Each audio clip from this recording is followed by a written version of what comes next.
Yo, this is Jay from Straight Smoke Gaming, and in today's video, we're going to be talking about the 2025 NFL schedule release, and we're going to go ahead and predict the outcomes pretty much. Now, this is a little bit early. There still are some free agents that out there that could affect teams' outcomes. For example, if the Steelers do sign Aaron Rodgers, maybe I'll have them winning a couple more games. So this will be, we'll make an updated one with our off-season review videos. But for right now, let's go and get into it. So first glance, taking a look at the Bills' schedule, I think they're going to be winning the East or the AFC East with an 11-6 record.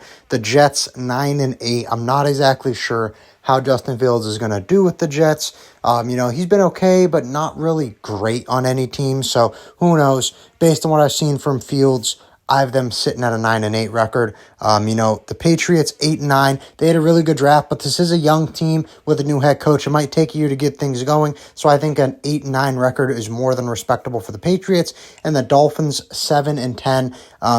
They just got a lot going on right now. Tyreek Hill brings drama every year. There's talks about moving from Jalen Ramsey. Can Tua stay healthy? There's a lot of questions to this team, and I just have them coming in at 7-10. Now, if you wanted to tell me that the Dolphins have a better record than the Jets or Patriots, I wouldn't argue with you. But just based on, I don't know. I mean, I like the Patriots draft a lot. I think Drake May is going to take a step forward.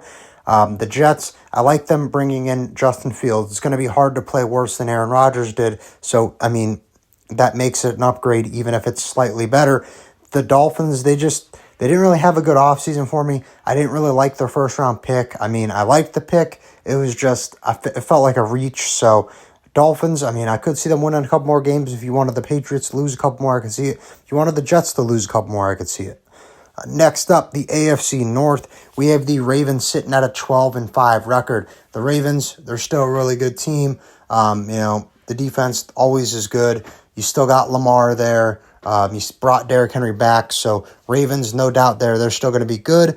Now the Bengals, this one's controversial. If you wanted to say the Bengals are going to do worse than 9-8, I wouldn't argue with you.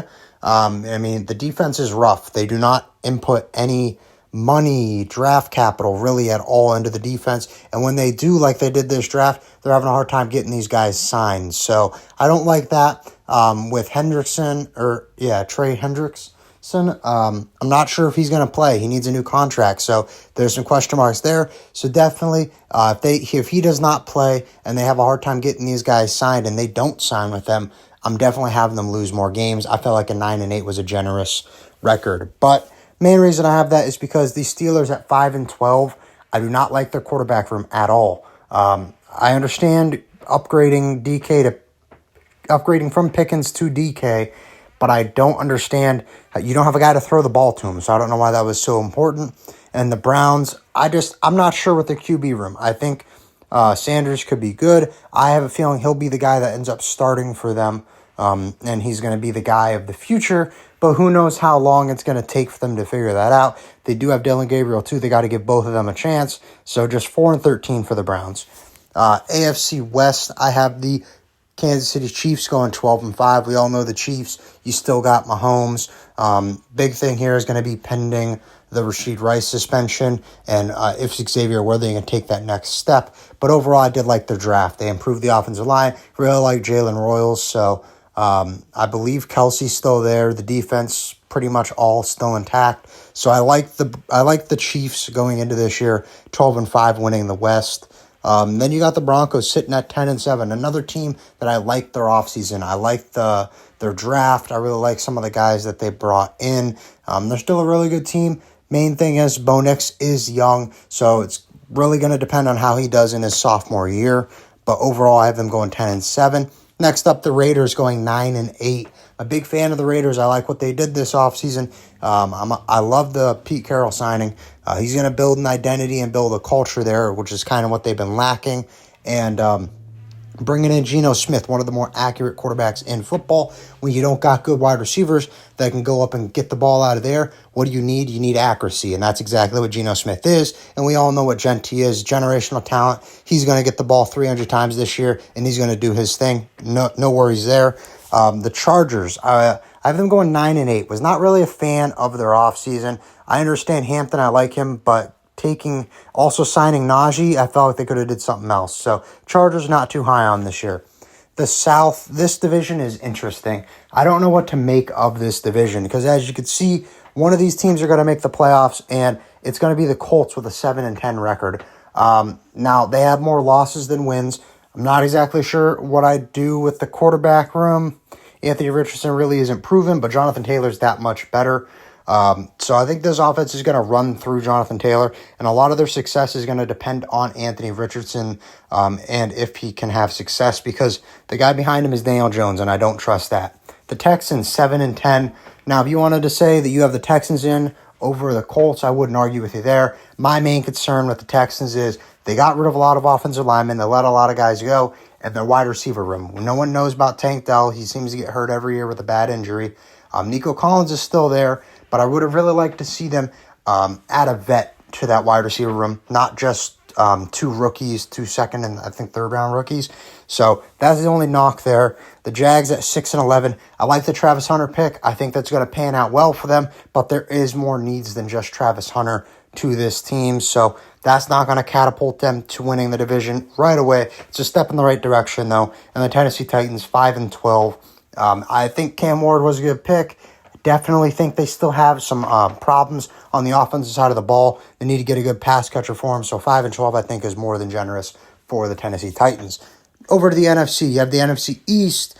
And with this division, the Super Bowl champs, Philadelphia Eagles, they win the division again, 13-4. They had a really good draft, getting Campbell to fall as far as they did. That's awesome.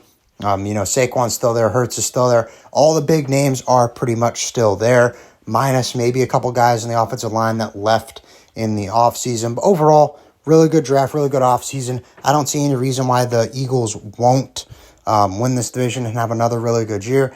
Barring injury, if there's injuries, who knows, that might change things. Next up, the Washington Commanders, 11-6. I have them coming in second in the division. I liked what the Commanders did. They improved the offensive line. They got Jaden Daniels weapons. But we've got to remember, Jaden Daniels is only a second-year quarterback, so we're going to need him to keep taking steps in the right direction for them to keep winning. I like it. I like the run game. I like a lot of players on the Commanders. I just don't have them getting over the Eagles, so that's why they're sitting at 11-6. The Cowboys, they come in next at 10-7, and if you wanted to tell me you have the Cowboys over the Commanders, I probably wouldn't argue with you there. I'm just not really a Cowboys fan. Every year it's supposed to be their year, and they put together a good team and they flop in playoffs, or they put together a subpar team and they don't do anything in playoffs, and that's what I see this year being. The run game's still an issue. They got rid of, they brought in Pickens, which is good. And the Giants over there, I like their draft. They just got a really hard schedule, so they're sitting at 5-12. The NFC North, first up, Green Bay Packers. I have them winning at 12-5. I like what the Packers are doing here.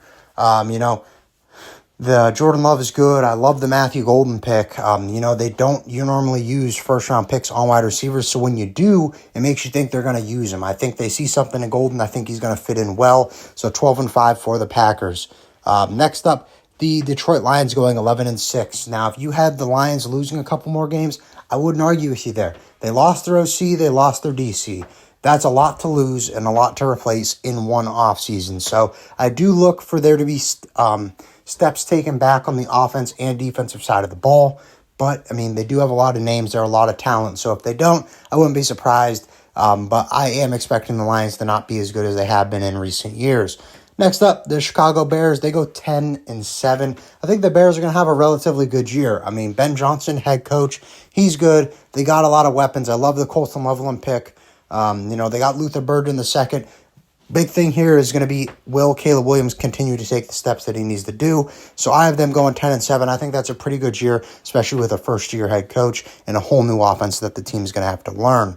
And the Vikings, I like the Vikings, 9-8. I'm not exactly sure how J.J. McCarthy's going to do. We know that he's a rookie. This is his first time playing, so there might be some growing pains there. NFC West, you got the Rams, 10-7. I like the Rams. That's my team. I'm not really impressed with their offseason. I would have liked to see them improve more in the draft more for team needs, bring in some more guys, offensive lineman-wise, but they really didn't. So 10-7, they win the division. All right, cool. but I don't really see them being one of the better teams in the NFC. Seahawks, they go 10-7 as well. The Seahawks, they had an interesting offseason, you know. You move off of DK. Okay, yeah, they bring in Sam Darnold, move off of Geno Smith.